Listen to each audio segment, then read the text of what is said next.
Olá, está começando mais um Anamnese, o programa do Sindicato Médico do Rio Grande do Sul que traz conversas sobre medicina, saúde pública e o papel dos médicos na sociedade. Tenho muito orgulho em receber hoje minha colega de hospital, minha colega de sindicato, a doutora Ana Lúcia Coronel. Ela é diretora do Siemers, médica coloproctologista em Porto Alegre, mestre em ensino na saúde e diretora técnica do Serviço de Estudo e Tratamento do Aparelho Digestivo.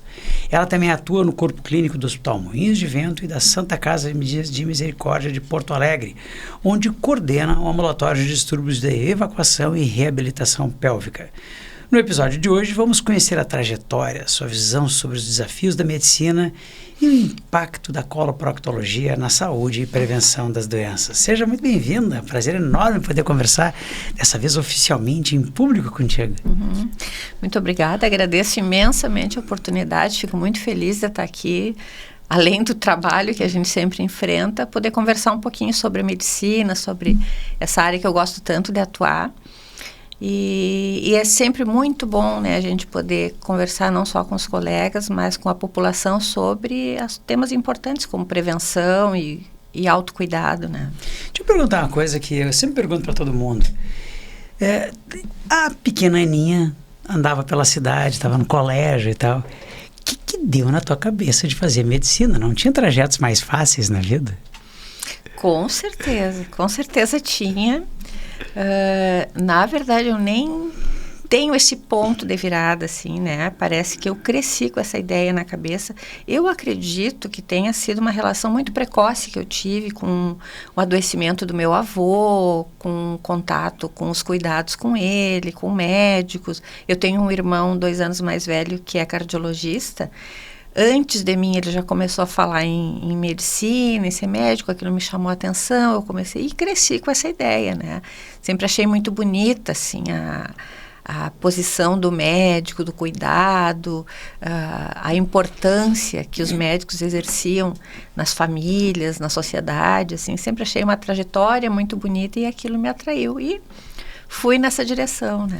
E a coloprocto, porque é interessante isso, né? Porque é uma área cirúrgica, com cirurgias. Como eu sou ginecologista, já entrei em procedimentos cirúrgicos com coloproctologista, tem procedimentos de extrema complexidade. Ela é uma cirurgia um pouco mais complexa do que muitas outras. O que te levou para fazer uma área que potencialmente pode ser tão agressiva assim? Bom, na verdade, ao longo do curso a gente vai mudando. Eu, pelo menos, fui, né? Eu entrei no curso sem muita noção de especialidade que eu ia fazer. Depois, gostei muito da gastroenterologia. Quando eu entrei nas cirúrgicas, eu me apaixonei, né? A coisa do fazer, do resolver, assim, de uma forma mais imediata, que tem esse afã do cirurgião, me despertou muito interesse. E primeiro pensei em cirurgia do aparelho digestivo e quando eu passei na coloproctologia também me encantei, porque a coloproctologia tem uma coisa que eu acho muito importante, assim, que é a gente atua na clínica, né? Tem muito consultório, muitos procedimentos de consultório, muito atendimento direto com o paciente. Tem a questão dos exames, a gente faz muito exame de investigação, né? Diagnóstico com possibilidade terapêutica. E as cirurgias em si que tem e a complexidade desperta na gente. Quem tem, assim, tu é cirurgião também, tu sabe, né, que é um desafio. Cada vez que a gente vai enfrentando desafios e a cirurgia evoluiu muito nos últimos anos, né, e isso, essa possibilidade de uma resolução mais rápida, assim, é atrativa. É um pouco da natureza do cirurgião, né? Eu acredito que sim. Eu acho que os clínicos puros, eles têm uma talvez, e eu posso estar enganado aqui, mas algo mais detetive, mais de investigação, e aí chegar no diagnóstico, eles são muito brilhantes nesse aspecto, porque eles obviamente sabem isso muito mais do que nós. Mas o cirurgião tem uma tendência a ficar satisfeito com resultados mais rápidos, porque é mais ou menos, tem um problema, tira e resolve o problema. Me dá uma sensação de que é algo mais imediatista, assim. Não, é verdade, tem esse aspecto, sim, e é gratificante, né? A gente que trata câncer, por exemplo, é muito gratificante tu tratar o teu paciente no consultório, fazer o diagnóstico através de um exame, resolver através da cirurgia e poder proporcionar uma chance de cura e acompanhar a evolução disso, né? É muito gratificante. Então, mistura todas essas coisas humanas que nós temos, né? E que a profissão sublima muito bem. E ela é uma especialidade diferente, um pouco como a gineco. Eu sou ginecologista, um pouco como a gineco. A relação com o paciente, a abordagem, ela é uma abordagem distinta, né? Eu acho que algumas especialidades, tu pega assim, a pediatria tem essa característica, várias têm, né? Mas nesse aspecto específico, a urologia, a gineco, a procto, tem uma característica. Como é que é a relação dos pacientes e, mais do que isso, o preconceito potencial que é difundido publicamente e é uma coisa absurda. Como é que é a relação tua com isso? Eu acho que foi sempre um desafio, né? E é uma coisa muito interessante, assim, porque tem que ter um vínculo importante entre mim e o paciente, né? Tem que ter uma relação de confiança, porque além daquela pessoa que me procura, está preocupada com a própria saúde, buscando ajuda, tem a questão da intimidade, né? O exame proctológico vai invadir a intimidade dessa pessoa e é um tabu. Então, na primeira consulta, a gente já tem que estabelecer uma relação de confiança mútua muito importante, né? E eu sou muito séria, assim, tenho um semblante muito sério, né? E eu sempre tive medo que os pacientes se sentissem intimidados, acuados com isso. E eu vejo que ao longo da minha vida, eu tenho mais de 30 anos de formação, isso foi um ponto positivo. Acho que tratar o paciente com respeito e seriedade traz ele mais para perto da gente, ao contrário do que muitas vezes pensam, né? E esse preconceito, que é uma coisa que é totalmente real, né? A gente escuta muito dentro da urologia, esse é um assunto muito importante, né? A gineco menos, as mulheres são melhores que os homens nesse assunto, né? Mas isso não interferiu no tempo de diagnóstico ou na precocidade do diagnóstico, por exemplo, do câncer de cólon? Não interfere esse preconceito no resultado final da patologia? Interfere, com certeza. Os pacientes retardam muito a procura da ajuda por conta do preconceito, do medo do exame, do medo da invasão. Às vezes menos do que do medo do diagnóstico mesmo, né? Então, um paciente, às vezes, com uma pessoa com sangramento intestinal, leva meses, anos, às vezes, até procurar ajuda, porque tem receio, tem preconceito, tem vergonha do exame. E, assim, N vezes aconteceu de quando o paciente procura e é examinado, ele diz, por que eu não procurei antes? É tão mais simples. Então, as pessoas às vezes ficam fantasiando, ficam imaginando, ficam procurando na internet, ouvindo conversas paralelas sobre o assunto e não procuram ajuda, né? E quando vão procurar, veem que a coisa é muito mais simples, muito mais respeitosa do que imaginam. E muitas das vezes a gente faz o diagnóstico na primeira consulta, né? Então... Isso é interessante, porque assim, as pessoas eu entendo o medo das pessoas, o receio das pessoas, e eu escuto o preconceito externamente, né? Porque parece que tu vai ser examinado, vai fazer uma colono e isso vai te mudar como um ser humano. E isso é a pior parte, porque é o preconceito que atrasa o diagnóstico. Sim. E é interessante, a gente vai amadurecendo, vai percebendo que, em primeiro lugar, não tem nada demais. Segundo lugar, o exame em si melhorou muito. Eu me lembro vivamente, quando eu era ainda residente ou acadêmico no hospital de clínicas, que se fazia endoscopia com o paciente ainda acordado. Sim. E eu entendo que ali pudesse ser. Hoje em dia se faz com regra paciente acordado ou é um exame tranquilo que dá para ser feito sem que o paciente nem saiba o que está acontecendo? Não, a regra é com o paciente sedado e acompanhado, né? Inclusive tem a determinação da ANS, do Conselho Federal de Medicina, da Anvisa, de que haja, para a segurança do paciente, um anestesista acompanhando essa sedação. E é uma sedação mesmo. Às vezes a gente chama de anestesia, porque o anestesista está presente, mas é uma anestesia geral superficial, na verdade. Que o paciente está sedado para não ter desconforto, então ele não tem dor, não tem cólica, não tem medo, e termina o exame As drogas atualmente já permitem, né, que ele saia da sala acordado, fica um pouquinho na sala de recuperação, faz um lanche e tal, quando está bem recuperadinho já vai para casa. Então, é um exame seguro, e aquilo que realmente acontecia no passado, dos pacientes fazerem o exame acordado, não existe mais, não deve existir mais. Então não tem justificativo para preconceito? Não tem justificativo. Eu acho bem importante a gente reiterar isso, porque queira ou não queira, o câncer de cólon não é um câncer de bom prognóstico se diagnosticado tardiamente. Estou certo ou estou errado? Tá certo, e a epidemiologia é assustadora, né? Ele é, tirando os cânceres de pele não melanoma, ele é o segundo em incidência, e muitos estudos apontam que está havendo um aumento de incidência e de mortalidade. Apesar de todos os recursos diagnósticos que a gente tem, essa curva está ascendendo ainda. E aí tem N fatores, né? Tanto porque a gente tem, quando a gente vai falar em prevenção, a gente tem os fatores modificáveis e os não modificáveis. Os modificáveis são relacionados aos hábitos e são muito importantes, né? Então, a questão dietética, a questão da atividade física, a questão da redução do consumo do álcool, do fumo. Então, tem fatores que a gente sabe que pode atuar, que se associam a uma maior incidência, a um pior prognóstico, a uma maior mortalidade. E os fatores não modificáveis, que são aqueles, a idade, é o preço que a gente está pagando pela longevidade, né? A gente sabe que o envelhecimento aumenta a chance do aparecimento de câncer coloretal. A história familiar, né? Então, onde existem casos na família, a gente sabe que a incidência é maior.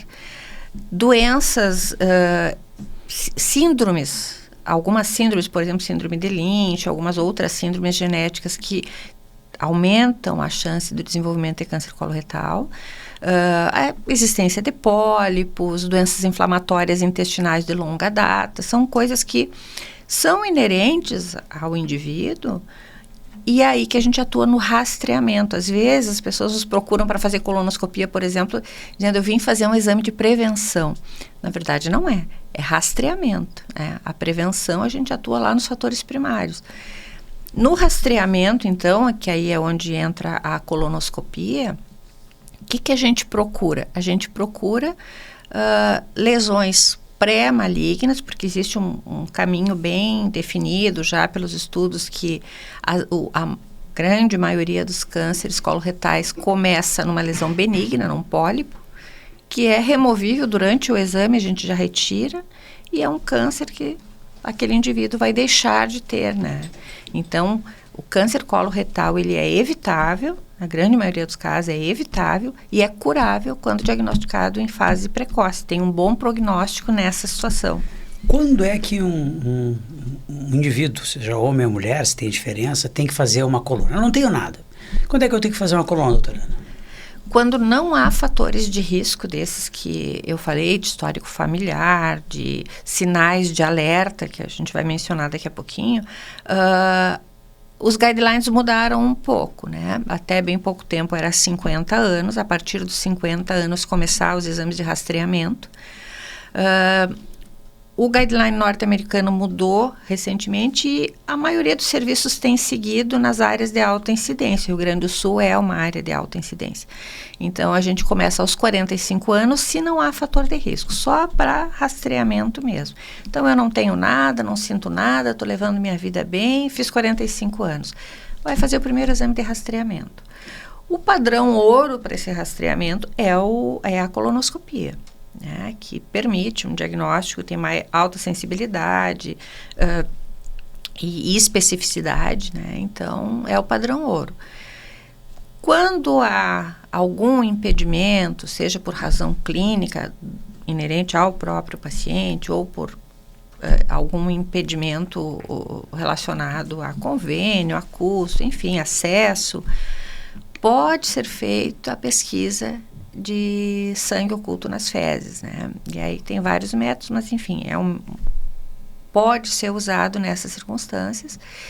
Em sendo positivo, indica a colonoscopia. Mesma coisa para os outros métodos. Por exemplo, tem a colonoscopia virtual, que é uma tomografia que se reserva para aqueles pacientes que têm algum risco para a coluna, alguma restrição, mas que também Em sendo diagnosticada um pólipo, por exemplo, tem que ir à colonoscopia. Então, a colonoscopia é o padrão ouro para o rastreamento. E aí tem que fazer de quanto em quanto tempo? Eu fiz lá uma colono, deu normal. Quando é que eu tenho que repetir? Sem fatores de risco, sem nenhum sinal de alerta, fez o primeiro exame aos 45, foi normal, 10 anos. Bom, não é uma coisa para fazer todo ano que nem mamografia. E aí é uma coisa que, isso é um alerta para as pessoas que, às vezes eu recebo pacientes fazendo colonoscopia anual, bianual, isso é raríssimo, né? Não há essa indicação. Então, salvo casos que até a gente pode mencionar, mas são bem específicos, né, para fazer colonoscopias com maior frequência. Nós tivemos um caso agora que foi o da Preta Gil, que queira ou não queira, acendeu a luz sobre a coloproctologia e talvez sobre o diagnóstico precoce. Trouxe algum impacto para a especialidade? Atraiu pacientes para fazer o exame para rastreio? Como é que foi? Qual é a importância? E claro, não estou dizendo no sentido positivo, no sentido negativo, mas de quando se tem um caso com mais luzes para a especialidade, qual é o impacto que isso traz?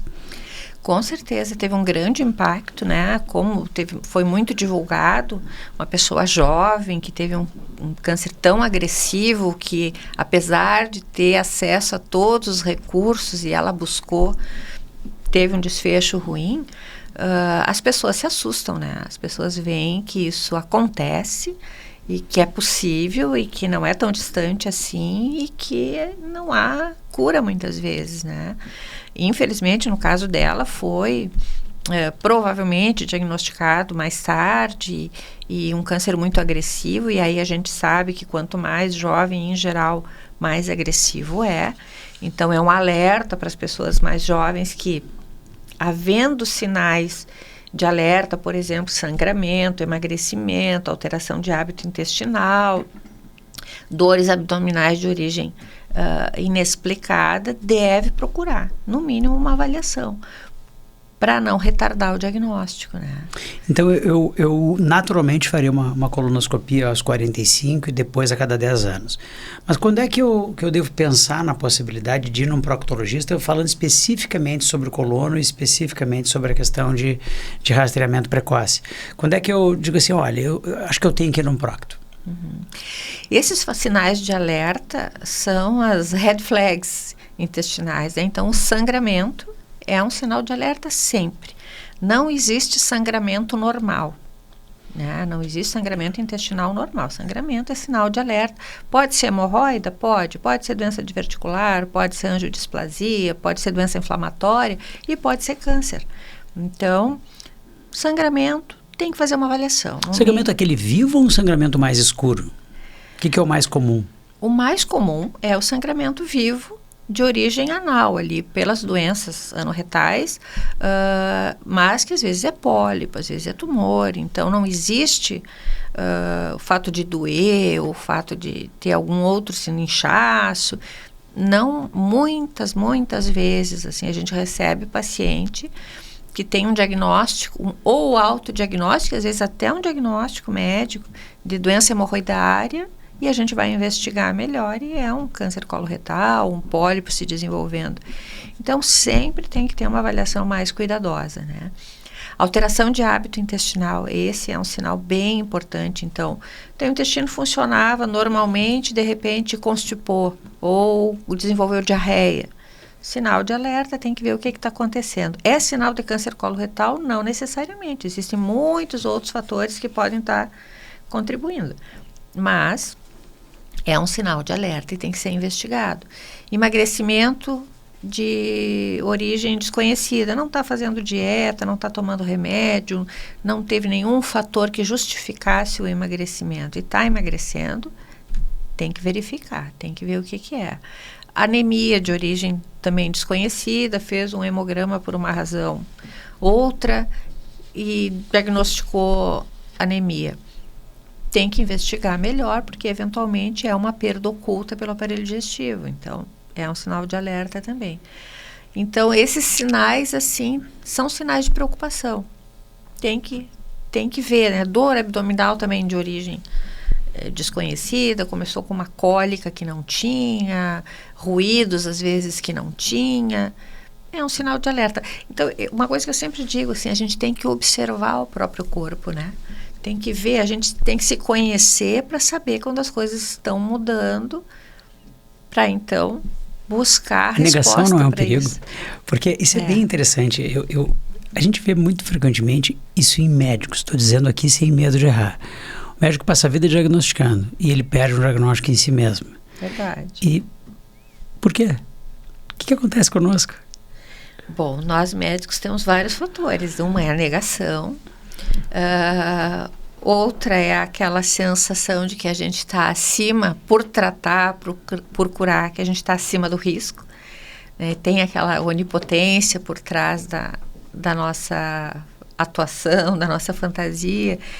E então, para a classe médica, sim, é muito importante seguir as orientações que a gente dá. Tu quer dizer que o médico tem que ter um médico, é isso? Um médico tem que ter um médico, muito tem bom. que ter, é verdade.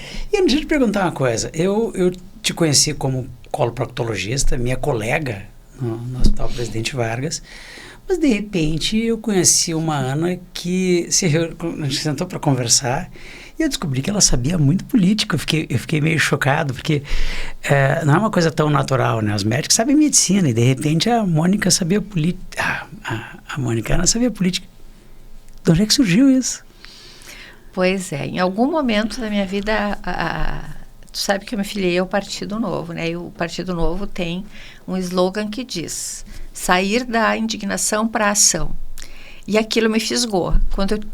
Primeira vez que eu estava me informando sobre os acontecimentos, foi uma época muito tumultuada do país, muito parecida com a que a gente está vivendo agora, e eu me deparei com esse slogan, com o movimento do Partido Novo, chamando as pessoas para não ficarem no sofá, na frente da televisão, ou nas salas de cafezinho, reclamando e debatendo sobre o que estava acontecendo, e chamando para ação, e eu me interessei. Por algum motivo, assim, eu me movimentei com isso, me aproximei e aí o Partido Novo tem uma característica que eu acho muito, e aí me fisgou mesmo, que é educar.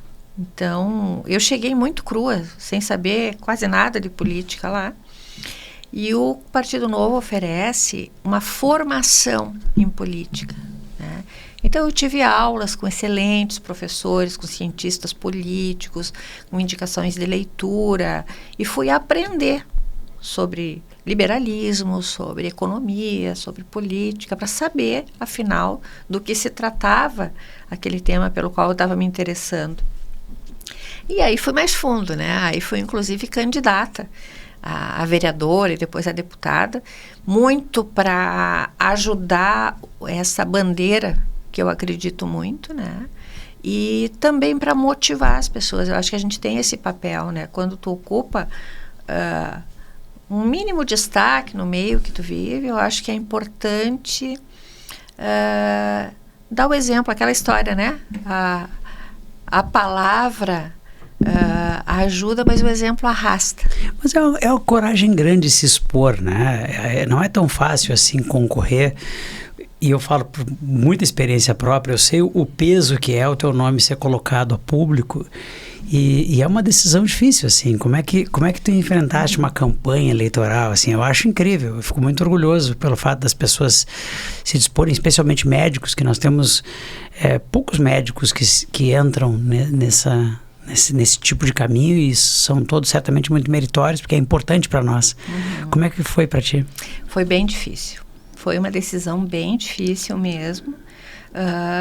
Até então, eu vivia em total anonimato, né? Só da exposição do trabalho mesmo. E eu tinha muito preconceito, né? A gente tem aquela noção que político é desonesto. A gente parte desse princípio. E na medicina, a gente tem um outro preconceito, que é o médico que se dedica à política é um médico que não deu certo na profissão. A gente parte desse preconceito. Então, foi difícil mesmo. Mas logo que eu comecei, eu vi que muitos colegas, a maioria, na verdade, eu não tive ninguém que tenha me dado essa impressão de que estava achando que eu estava sendo incapaz na profissão e por isso estava me dedicando à política, né? Eu tive muito apoio mesmo. Tive até um desempenho bem interessante para quem nunca tinha atuado em política, né? E muito assim, do boca a boca, das pessoas que eu conhecia, das pessoas com quem a quem eu consegui alcançar, né? E hoje eu vejo e até recomendo para quem tem minimamente um interesse que apoie, que se dedique, porque é importante. Eu vejo que a situação que a gente se encontra no Brasil requer que as pessoas tenham coragem. E como é que tu fez o pulo de uma candidata a vereadora e deputada no Partido Novo para o sindicato? Porque sindicato ele tem a característica, historicamente, não o nosso, mas de ser muito distinto daquilo que pelo menos o Novo apregoa. Como é que tu fez essa virada? A teu convite. É verdade. Nunca imaginei, nunca pensei em me vincular ao sindicato, né? E quando tu me procuraste junto com a Márcia para tomar um café e conversar a respeito do sindicato, eu entendi que também era um espaço de atuação muito necessário, né? Eu não tinha muito a noção do que o sindicato fazia, de por que ele trabalhava, de qual era a relação do sindicato com os sindicalizados, embora eu fosse sindicalizada, muito em busca dos serviços que o sindicato oferece. E também ingressei naquela batalha para te apoiar e para apoiar a Márcia, né? A quem eu admiro e que eu quero muito bem. Então eu pensei, não, eu vou entrar em apoio aos meus colegas. E mergulhei também, né? E hoje, dentro do sindicato, eu vejo a extrema importância e necessidade do trabalho. E o sindicato médico tem uma característica diferente da maioria dos sindicatos, né? Que a gente não tem aquele ranço socialista do patrão contra o empregado, das greves, de estimular muita disputa. A gente luta por condições de trabalho dignas, por condições de educação necessárias, por uma qualidade do trabalho e por bons serviços, né? Então, e aí vem o que nos pegou mais forte, né? Que foi a necessidade de prestar um serviço, além de boa qualidade, um serviço ético e honesto. A importância de valorizar a razão da existência do sindicato, que é o associado. Então, hoje a gente vê, né? Eu acho que a gente está trabalhando mais do que nunca. Muito, né?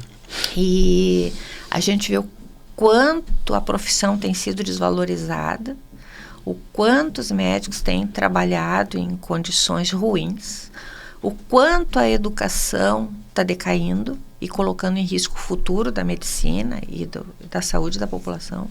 Então, eu acho que, de novo, né, é um momento que a gente tem que se engajar e tem que trabalhar mesmo. Não é fácil, a gente sabe que eu continuo sendo coloproctologista, continuo atuando no consultório, nos hospitais e no sindicato. E é uma demanda muito grande, né? As pessoas não imaginam, as né? pessoas não, nem eu imaginava. E a realidade é o seguinte, diante de tudo isso, né, que os médicos estão enfrentando, essa sobrecarga de trabalho, essa questão de ameaças de violência, o fato de não receber, ficou pior isso, porque antigamente o valor não era justo e agora os médicos trabalham e não recebem. Nós temos uma situação muito mais grave. A gente consegue manter os médicos motivados e engajados? Faz parte, o teu trabalho faz parte nesse sentido? Eu tenho trabalhado muito por isso, porque essa realidade que tu está descrevendo ainda não é a realidade de todos, né? Então tem muitos colegas que nem sabem que isso está acontecendo, não sabem que tem colegas médicos trabalhando há 6 meses sem receber. Não sabe que tem colegas médicos que, para ter uma posição de trabalho, são obrigados a se associar a empresas que nem conhecem e se expor a riscos inerentes a isso, né? Então, eu acho que, além do nosso trabalho para tentar evitar isso, tem o trabalho de conscientização. Eu acho que toda a categoria e todas as entidades representativas têm que se unir em torno disso. A gente está entendendo aqui no sindicato que tem que atuar politicamente, que tem que modificar leis que devastaram a saúde e a medicina, né?